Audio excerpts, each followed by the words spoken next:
So I'm Ann Rogers. I'm the director of the Penn State Surgical Weight Loss Program. You have come to our information seminar. We're going to talk about how the program works and the different operations that we do, and then I'll show you some images of some of our prior patients, and then we'll open it up for questions and answers. So we're going to talk about who's a candidate, why come here, what we offer, how the program works. Do I qualify?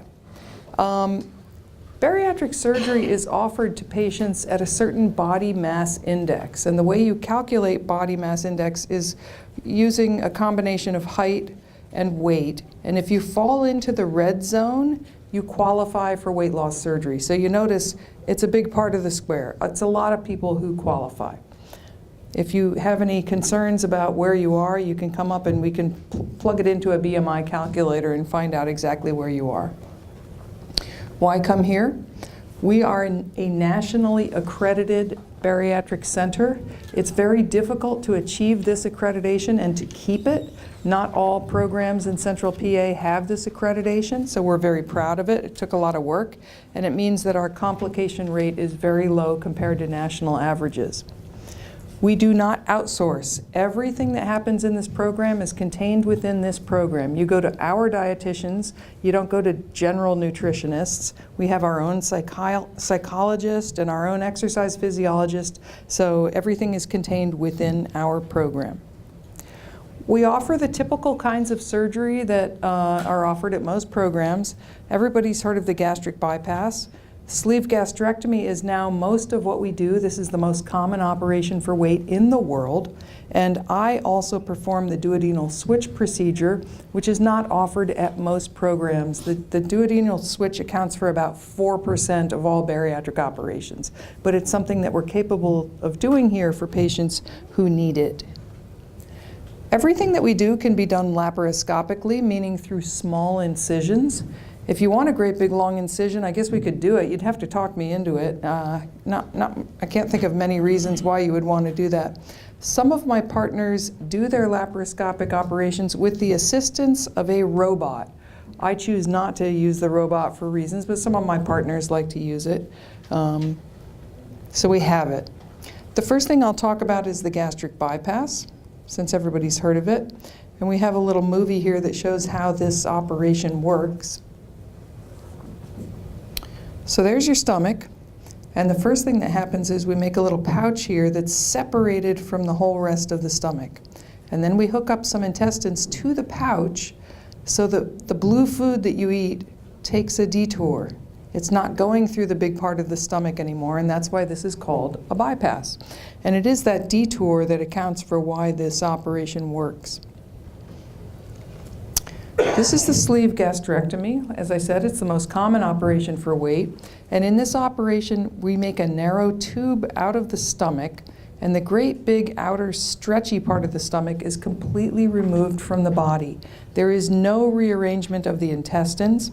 I had a patient in my clinic yesterday saying, well, I don't want the sleeve because I don't want a foreign body put inside me. We do not put something in you. There is no sleeve that's wrapped around you. It's your own normal tissues. When they say sleeve, they're just talking about the tubular shape of the stomach that you have left, but it's all your normal tissue. And I think we have another video that shows how this works. This guy comes in for surgery and looks like he's standing up. You actually get to lie down and be asleep for our operations. So we use some small ports. These are tubes through which we can insert instruments and the camera so that they're inside the body. And there's your stomach again. So for some reason this guy just really likes blue food. I don't know why. All right, but you know, it can really fill her up, and some of our patients have very large expanded stomachs. Some of my patients have a stomach about the size of a football, so it will hold a lot of food. And then once you've had the sleeve, you're left with this narrow tube, and it just simply doesn't hold as much food, and it is not stretchy at all. So once you take that one bite too much, it's going to bounce back up. So it learns you very quickly to not overeat, to pre-select a portion size and not take that extra bite, so that when the blue food comes down, you're not getting as much in.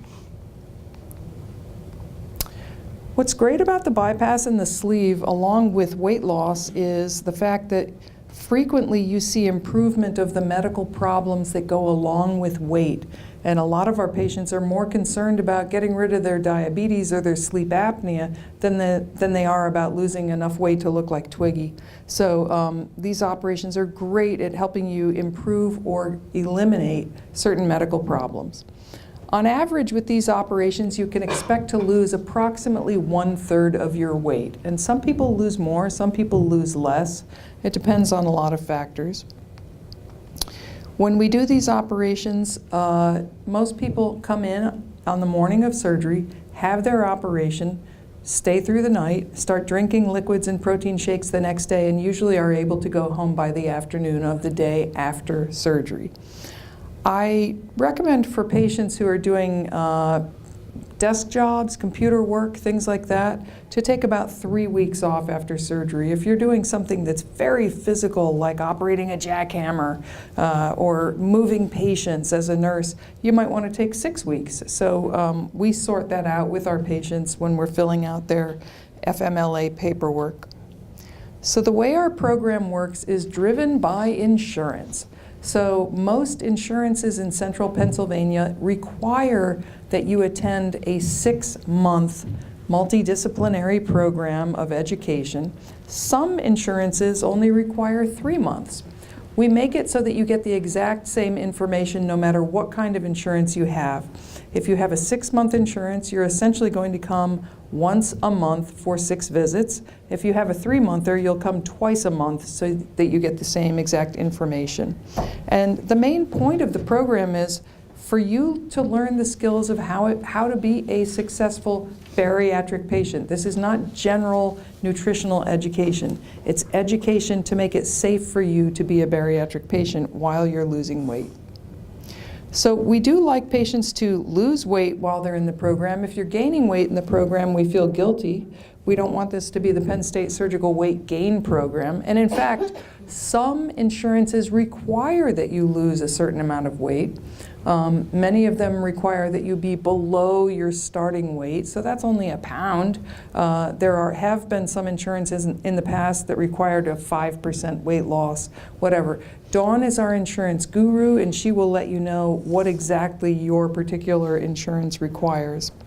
It's very important to attend regularly because some insurances, if you miss a month, they make you start all over again. So if for some reason you need to cancel because of some family emergency, do try to get scheduled back in within the same month so that you don't have to start all over again. You're going to learn how to do a diary or a food journal of every single thing that you eat or drink. And that's an important thing to work with and to bring to every visit, because the dietitians can look that over and maybe look at one thing you've been choosing that's higher in calories and come up with something that's similar but that has fewer calories to help you make adjustments to what you're eating. Every patient in this program must be nicotine-free. That's not required in all programs. It should be. We test for it. We even test for it on the day of surgery if you have quit smoking during our program. And if you have resumed smoking again, your surgery will be canceled. So we will help you with that. We do have smoking cessation people here in the medical center who can help with that. But it's best to start as soon as possible, because if you quit smoking a week before surgery, you're actually at risk for even more complications than if you hadn't even quit at all. So it's best to do it at least 6 weeks before the surgery. And everybody has to be able to exercise. Now, most people hate exercise. They can't stand it. They don't have time for it. It hurts. We have an exercise physiologist. His name is Mike, and he is happy to work with our patients and find a special exercise plan just for you to help you get moving, but in a way that doesn't hurt. So there's paperwork in the back if you haven't gotten it already. There's an application that we ask people to fill out that gives us a history of the kind of weight loss attempts that you've tried in the past and what your medical problems are. there's a simple one-page check-off sheet for your family doctor. If your doctors are in the Hershey system, we don't need any additional records. We can get that all off the computer. And once we receive that information and review it, you will be called by our beloved Allison to schedule your first visit. Once in a blue moon, we find information on your screening information that makes us think this might not be a good time. So not a good time is you've just lost your house and you're living in a cardboard box, or you have a parent who's about to die. You know, if you have big social things going on that are going to be a distraction, this is not a good time to pursue weight loss surgery. Wait until you've cleared up what's going on in your family before you start. So we have permission from some of these are my patients, and they've given permission for their images to be used and their stories to be told. This is Jason, who used to work in a bar, and he would get free food and drink, and he made use of that. He came to me wanting to have a lap band, and we talked about it, and I did not think that that would serve him well. And by the end of our conversation, he had agreed to have a gastric bypass, and he's down to about 180 pounds. He's a semi-professional rugby player. He's a competitive rugby player, very active, and he's been keeping his weight off. I think he had his surgery probably 6 or 7 years ago, and he was profiled a year or two ago on our ABC 27 news show as one of our success stories, and he's a great guy. This is Gina, and you might think, looking at her, how could she possibly qualify for weight loss surgery? Well, weight loss surgery patients come in all shapes and sizes, and you may not be an enormous person, but you might have severe medical problems that make you qualify. So this is a pretty typical result after weight loss surgery. This is my patient Janice, and she's wearing her daughter's cheerleading outfit at the office Halloween party. And she had a magnificent result.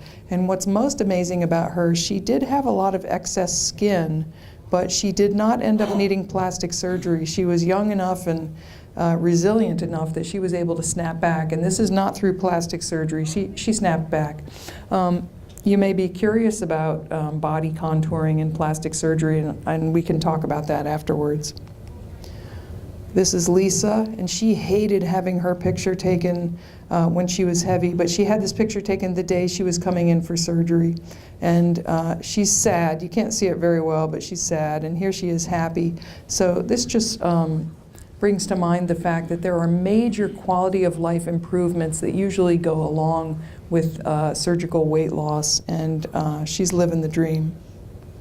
So now I'd like to open it up to questions. This is the most important part of the seminar, and there are no silly questions. Do not be shy.